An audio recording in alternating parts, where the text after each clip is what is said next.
Michelle. Welcome to Spark TV. Oh, thanks so much for having me, Danielle. I was very much looking forward to this. I'm very excited. And do you know that I have had 5 people cancel their podcast recordings this week? So It's I'm the just excited that most someone wants to wonderful talk to me. time. It's the most wonderful time of the year, isn't it? Everyone, and you know what? I'm not gonna take responsibility for that, but that is absolutely something that I'm advocating at the moment. We Mm. are, what are we?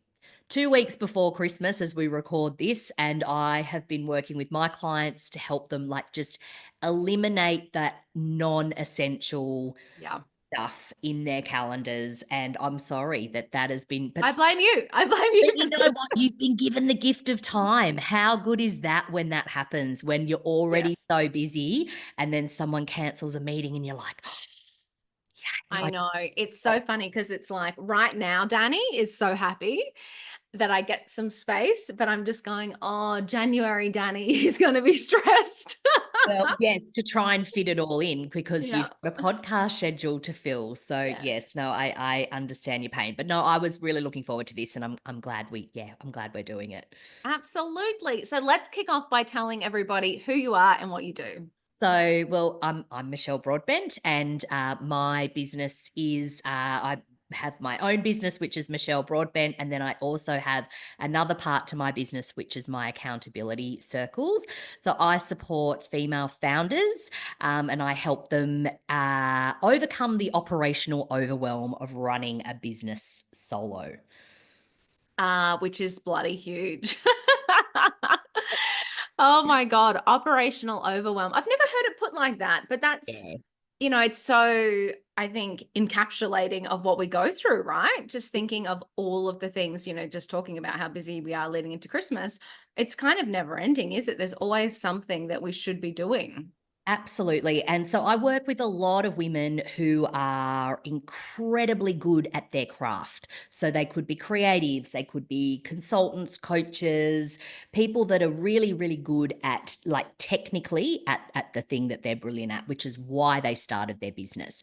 But a lot of them are not natural business owners. They may never Mm. have worked in small business before. I work with a lot of women who have come out of corporate where there are like magic fairies that take care of all the stuff that we need to think about as business owners. And for so many people, that is where that overwhelm kicks in. Like in terms of the doing of the work, the delivery of the work to clients, that's not always the pain point. It's all Mm. of the other hats that we wear as founders, all those other roles that we fulfill. We're the marketing director, we're the logistics manager, we're the sales director, we're the Bookkeeper. finance manager. I know all of those different things that until we started running our own businesses for a lot of women, they've never had to do that stuff before.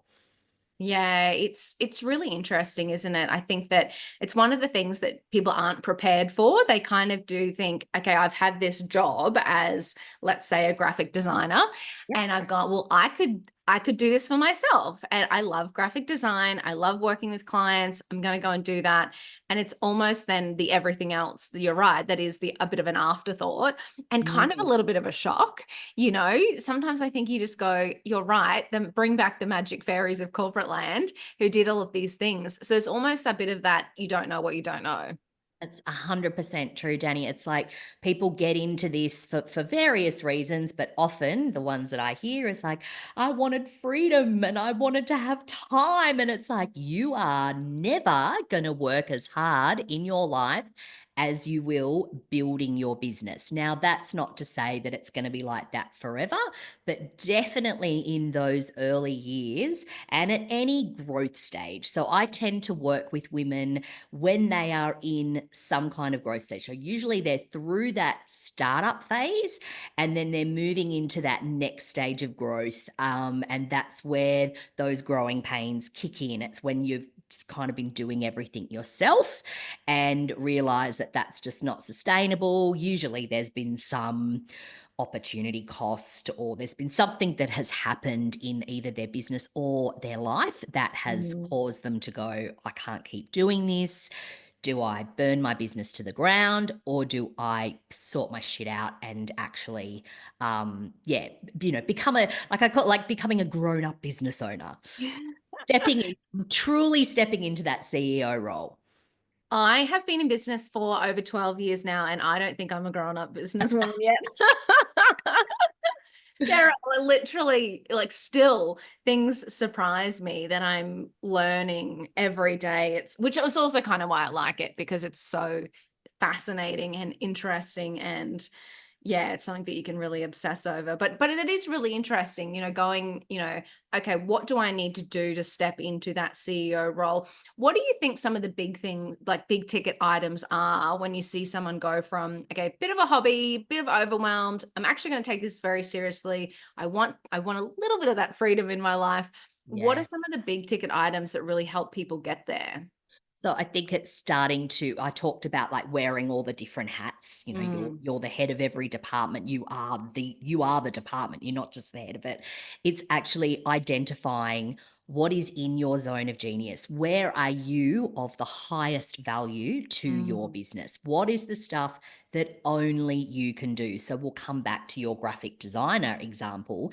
Now they could be that they could be working directly with clients, but taking briefs, all of that sort of stuff. Do they need to be doing their bookkeeping? Do they need to be scheduling their own meetings? Do they need to be creating pitch documents? Like, and I'm not saying that they do or they don't, but it's looking at those things that are outside of their zone of genius and getting that support of experts, of people that do know what they're doing. Because what I see way too many people doing for way too long is muddling through, figuring it mm, out. And that is, I guess, something that like we all do as business owners. We're not all in the position, unless you have got like a big juicy pot of gold somewhere that you can just draw upon infinite funds. Often this is a layered approach, but what I do with the women that I work with is help them identify like what are those first things that need to go, and connect them to the resources that can do it, because there are mm, incredible people out there who can make your life so much easier. But often people just don't even know where to start, or even that is a thing. I mean, I've had mm. conversations with big businesses where there's functions, like outsourced functions, that they didn't even know were a thing, like virtual Yeah. CFOs, for example, Mm. that sort of real high level financial support. And it's like, oh, do they exist? It's like, yeah, you don't have to have someone on the payroll. But so it's that, coming back to what you said earlier, people don't know what they don't know. But I've been doing this for so long that I am able to spot it a lot quicker than someone who is in it. When you're in your own business and you're Mm. in the weeds and you're just like in that day to day grind, it's really hard to see or even imagine what different and better could look like. You know what I love about what you just said? So I just spoke to this beautiful woman in business who started exactly the same story. Hers is in sort of more child support services, but she got into it because she absolutely loved what she did. And everyone's been saying to her, well, to grow the business, you have to step out of that role and just be the salesperson and get in a team of consultants. And we were talking about it, and she was like, that really makes me sad, because this is the bit I want to do and I love to do, and I don't want that kind of model. And I love how you took it back to, well, what is your zone of genius? Where do you want to play? And what are all of the things that you're doing right now that you're actually adding no value to? And how do we take those off your plate so you can either do more or have that elusive freedom that we want? That's right. And what I also didn't say there, but I love what your client was saying. It's like, what brings you joy? Like for Mm, some people, whilst they may not be a natural creative, I know really like an ex client of mine who was like an incredible keynote speaker. She used to fiddle around on Canva. Like literally, I used to say, are you resizing images on Canva again? Like, is that how you're supposed to? But it was almost soothing for her. Like she got a Mm. lot of joy out of doing that stuff. So, that wasn't the first thing to go for her because it was something that she actually enjoyed doing. It did get to a point where it wasn't like tenable for her to keep doing it. But it's like if there's something that brings you joy and you really, really enjoy doing it, there's no kind of rules. It's not like, well, you must let go of finance, you must let go of marketing. It's like, what are you great at? What do you love doing? And do more of that. Like you're allowed. Mm. That's why we work for ourselves, right? Otherwise we'd go and work for somebody else.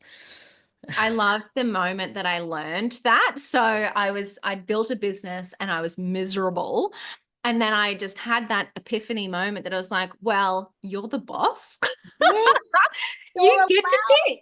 Yes. And that I work with so many women who have built these beasts of a business that they Mm, don't even recognize because they've followed that sort of stereotypical, cliched pathway to success. It's like yeah, stopping trading time for money, create an online program, build up, have staff and team and all the problems that come with that. And yeah. that is brilliant for a lot of people. That is definitely one path to growth, but it's not the only path to growth. And also, I think a lot of women lose touch with why they started their business in the first place. They kind of get on Mm, that hamster wheel, they're in reactive mode. And I see this a lot because I work with a lot of service based business owners. So they are mm. at the mercy of like their clients' demands. And it's almost like their clients shape their businesses for them. It's like, hold on a second, what am I doing this for all the time? So it's just, yeah, it's that outside lens looking in. That's very much what I do. Yeah, and I love how you talked about really identifying those areas because I think that one thing that you said around we are in the weeds, like we are in the day to day, you almost can't even see a path forward. I do love that idea of firstly identifying everything that you're doing and perhaps just picking off one small item. And it's almost like when you see that one thing, someone else do that thing, you're like, oh my gosh, what else could I outsource, you know? How else And could I solve this problem? yeah, and also doing one small action and getting the win from that. So I think, we all have like I call it like our evidence file. It's the stuff that validates future decisions, really. Mhm. It's so, for example, something that was completely transformative that I did in my business this year was that I engaged the services of a bookkeeper. Now, I have been in business for 8.5 years. But because my brain is operational, like that's my background. It's never been an issue for me. I've always happily done my own invoicing, done my reconciliations, all of that sort of thing. But because my business was growing, what used to take me kind of an hour on a Friday, it was expanding, it was bleeding through the week. And it was one of those things that I kept putting on the back burner because I was Mm, in delivery mode. And it was like, oh God, I've done all this work and I have an invoice. Like, do as yes. I say, not as I do. Yes. So I brought in a bookkeeper who, when I look at what I am paying their service a month, Mm, and the impact that it has had on my business, it has like it I feel like like really like I've leveled up because yes. I have got this next level visibility on the numbers and being able to future project and all of that sort of thing that I didn't have before. And I wouldn't have done it myself. It would have been just I would have sort of done the rudimentary base level of that function in my business. But getting a professional in to help me has absolutely transformed my business and given me confidence to then make other decisions and know that and I know that there are great people out there, but I work with a lot of women who have been burnt before. They've Mm, engaged, a service provider it's not just finance side of things. It could be, a web designer. It could be a social media manager. It could be an executive assistant where it hasn't gone so well. And so then they just shut down any idea of bringing anybody else ever into their business because that one time didn't work. Yeah, and I think the unfortunate thing is, like, sometimes it's the 10 times it didn't work, you know? Like, Yeah. I mean, but it's interesting, I've had full-time employees that haven't worked, and then I've had service like, outsourced options that don't work, but then I've got, like, a handful of people that I've found, and Yeah. once you know they're good, you'll slowly ratchet up what they can do, and I'm like, Mhm. I will love you, and I will never let you go," you Yes, you're know? not going anywhere. Yeah, Yes, that's so it right. kind of is a bit of a, you've got to think of it in context of, I tried that marketing campaign and it didn't work, so I'm going to try something else. You wouldn't say, well, I posted on Instagram once and I didn't make $1 million, so therefore Instagram doesn't work. You wouldn't say that about something like marketing. So why say it about something like outsourcing operational activities? That's right. It's so true. But I think there is when you're working for yourself, there's so much at stake, right? And Yeah. coming back to that example of when you're working in corporate, there's so Mm, many layers of infrastructure. If one thing doesn't work, there's all this kind of scaffolding around you to prop you up so the whole mm. company doesn't collapse if one person forgets to, I don't know, do the pay run or something like that. I'm sure there would Yeah. be an uproar in a big corporation, Yeah, people are but telling you about it. there's Yeah. layers of checking, right? So but for small business owners, it's like if you invest time and energy and money in training someone and then they Mm, don't work out, it's natural to feel yeah. like despondent and like it's not worth trying again. But like it's like finding a life partner, like you've got to Yeah. kiss a lot of frogs sometimes, or you could get it right the first time. Who knows? Or it could be right for a long time. And I see this sometimes because we are Mhm. talking about humans. It could be right for a Yeah. long time. They could be absolutely brilliant until they're not. And it's recognizing when to when to kind of cut the cord and know that you are worthy of great support in your business. That is a lot of the work that I do with people, is to help them realize that A, there's great people out there, but B, that they are deserving of them. Oh my God, talk to me about that, because this has Mm. been a little revelation that I found. So I do a lot Yeah. of work in like sales training. Yep. And that was a lesson I had to learn about people. It's like, wow, I can tell you what to do, but if you don't think that you are capable, are worth it, people will listen to you, that you have something of value to say, you won't do any of the things that I tell you to do. So it almost became a mindset problem, not a training problem. It So I'm does. fascinated to hear your experience there Yeah. too. I see it all the time, Danny, and it makes me like it upsets me because I see these incredibly talented, gifted women who have got all these, incredible talents, but they're too scared to sort of show their full selves or deliver in a way that more people know, that sort of visibility Mm, problem that we talk about. It's like they're too scared to actually, and I think like we use that term, put themselves out there, and people think, oh, that means I have to be like, dancing on Instagram reels or something. Yeah. or whatever. So I'm mindful of using that term. That's Mm, not what I mean. It's more just showing up and presenting yourself. It could be just being brave and going to like a networking event or reaching out to that old contact on LinkedIn, like those sorts of things. There's always that stumbling block. And that's why I come back to that evidence file that I was talking about earlier. It's like, look at the wins, look at the thing, because we focus so much on the negative. We always focus on the person that says no, not the 5 people that said yes, or the glowing testimonials that we get from clients, or the people that have absolutely loved working with us and have referred us to other people. But that one bastard that, said said something that one thing that I horrible or probably whatever. misinterpreted anyway. Yes, exactly. Or they weren't the right person for you anyway. Often those kinds of people, they're not your people. But what I see happen sadly is that people spend too long at the party. They spend too Yeah. long trying to win those people over as opposed to kind of shifting the spotlight onto the wins. So that Mm. is a huge thing. But you know what?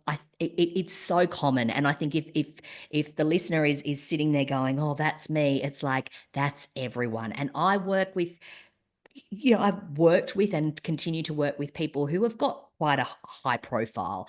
And Mm. even those people with tens of thousands of followers and published books and appearing on TV all the time and all of that. I used to work in television. I saw how crippled with anxiety a lot of those superstars were. It is so common.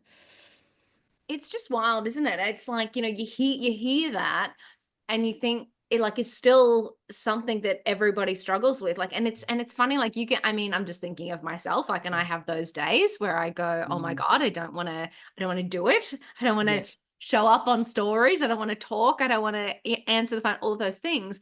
And then you say, even those people have issues with anxiety and putting themselves out there and all that stuff.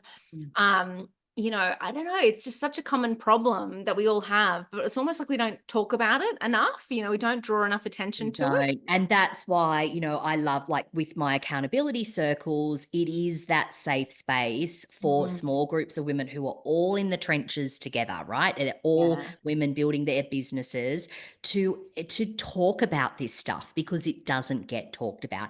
And as business owners, particularly if we have team, all of us have got clients, you feel like you need to have your shit together and show up and, like, be on and, hair and makeup and know what you're talking about all of the time. Mm. But being around like a safe crew where you can share this stuff openly and then hear in return that either people are also feeling that way right now or they have felt that way in the past. It's that normalizing of the trials and tribulations of running a business, as opposed to only hearing about the and seeing the shiny stuff The that is highlights. always Yeah. fed to us, not that reality. And I'm not saying that we need to go down the doom and gloom hole, because I think that's That not sucks as well. necessarily, Yeah. well, it does. And Yeah. that's training, right? Like, we've Mm. all been in those rooms where it's like, oh my God, no one's buying and no one's doing this and everything sucks. And it's like, is it really? Or is it just like it's just a bad day or a bad week? And Yeah. that's why, being the ops girl that I am, it's like, let's look at the data. Let's look at the Yes. facts here. What's real and what's not. But that sharing, that normalizing is so, so important. Yeah, and it's just, I think about this all the time. You know, a lot of women in business are sitting at home alone Alone. Yeah. behind the laptop. Yeah. And, even if you do have a team or an outsourced freelancers that you use or those clients, you often can't have certain level of conversations with any of those True. Yeah. people. Hmm. You really do need to find other women who are going through the same experience as you, just to keep your sanity in business, I think.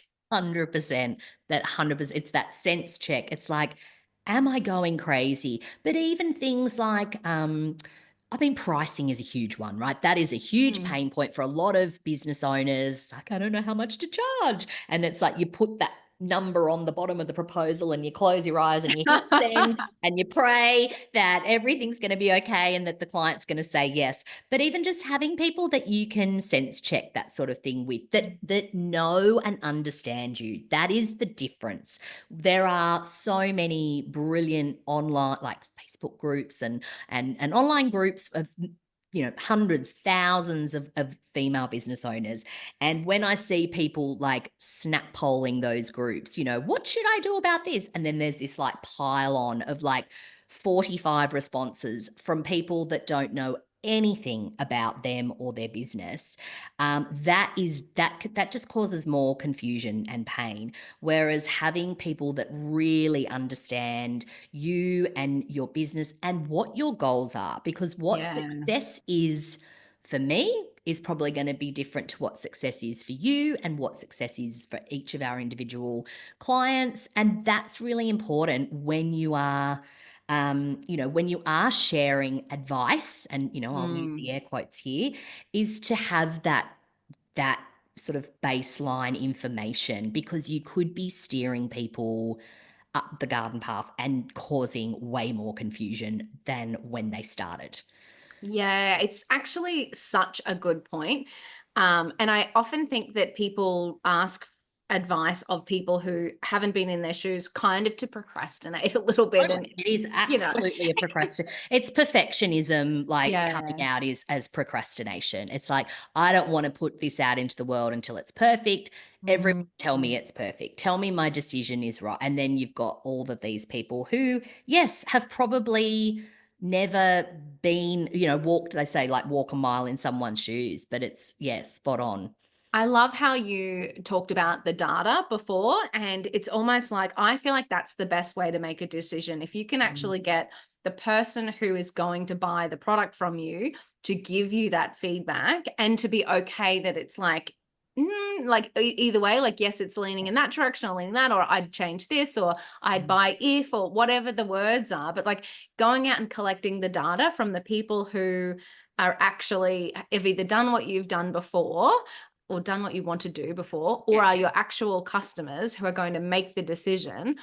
going out and getting that data, that's high quality data. I think anything else is a little bit of a, yeah, procrastination exercise. It's procrastination and it's Mhm. also wasted energy, Danny. Like, what I speak to Yeah. people who hypothesize. It's like, oh, I don't think they do da da da da. Oh, I don't think, and it's like, why don't you ask them? Yeah. Why don't you just ask them? Yeah. Because we learn by doing, Yeah. and there are so many brilliant ideas that are sitting Mm. on people's clouds or hard drives, right? Like, that have Yes. never seen the light of day because they've been too scared to pull the trigger. And unless you are, I don't know, knocking down a building or, laying concrete or doing something that is pretty immovable, Mm. what we do, we can change. Not Absolutely. we're not burning down buildings or doing anything dramatic. It's like we're not saving lives either. That's the other Yeah. thing. It's like none of it at the end of the day, what is it going to hurt if you just tried it and see what See what happens? happens. Yeah. I love it. And this also makes me reflect as well as I think that because we live in such a public world, I feel Mhm. like people are afraid to make mistakes. They are. But Yep. one thing I keep saying is you don't have to build in public. Like if Mhm. you like it's so funny. I'm like, if you put out a price and then you change your price, you don't actually have to post that on social media and go, oh my God, we're up, we're raising it. Like, sure, you do need to talk to your customers. But if someone brand new comes into your world and looks at your website and sees your new price, they have none of that history. They don't need to go to your social media and go, oh my God, oh, they've just changed their price. They don't need to know about that. You don't actually have to like pull the kimono open on everything that you do in business. Totally true. And also, no one is paying that much attention to us. Like, no one is. No one is. And if Yeah. they are, they've clearly been stalking you to like a very, very minute detail. And then I would be going, well, why haven't you pulled the trigger previously? Like, Yeah. I just think no one we think that people are paying way more attention to us than they actually are. Everyone's just thinking about themselves. Oh my God, that is so true. Okay, we could talk all day, but I love to wrap up these podcasts with one last piece of advice. So, reflecting on your time in business, what would be a piece of advice that you would give to another woman on her journey? I think it comes back to what I was just saying about just try, like, try, take action, just take the next step, break things. If things feel big and overwhelming and scary, what's like the teeniest, tiniest step that you could take to start to build that momentum? So who can you connect with on LinkedIn? Who can you send an email to? Who can you pick up the phone and call? Like, what is that tiny thing that you can do that's going to take you in the direction that you want to go? That's all it is. I hate to tell you, but it's just one action, then the next action, then the next, and all the actions after that. That is what is going to get you to reaching your goal. But you need to take the action. Don't sit there and stew on it. Don't let that brilliant idea of yours fester in a Canva file or somewhere that no one's ever going to see. take action. Oh my God, you are absolutely incredible, Michelle. Thank you so much for your time today and sharing your experience and your wisdom with the Spark community. Thanks so much for having me.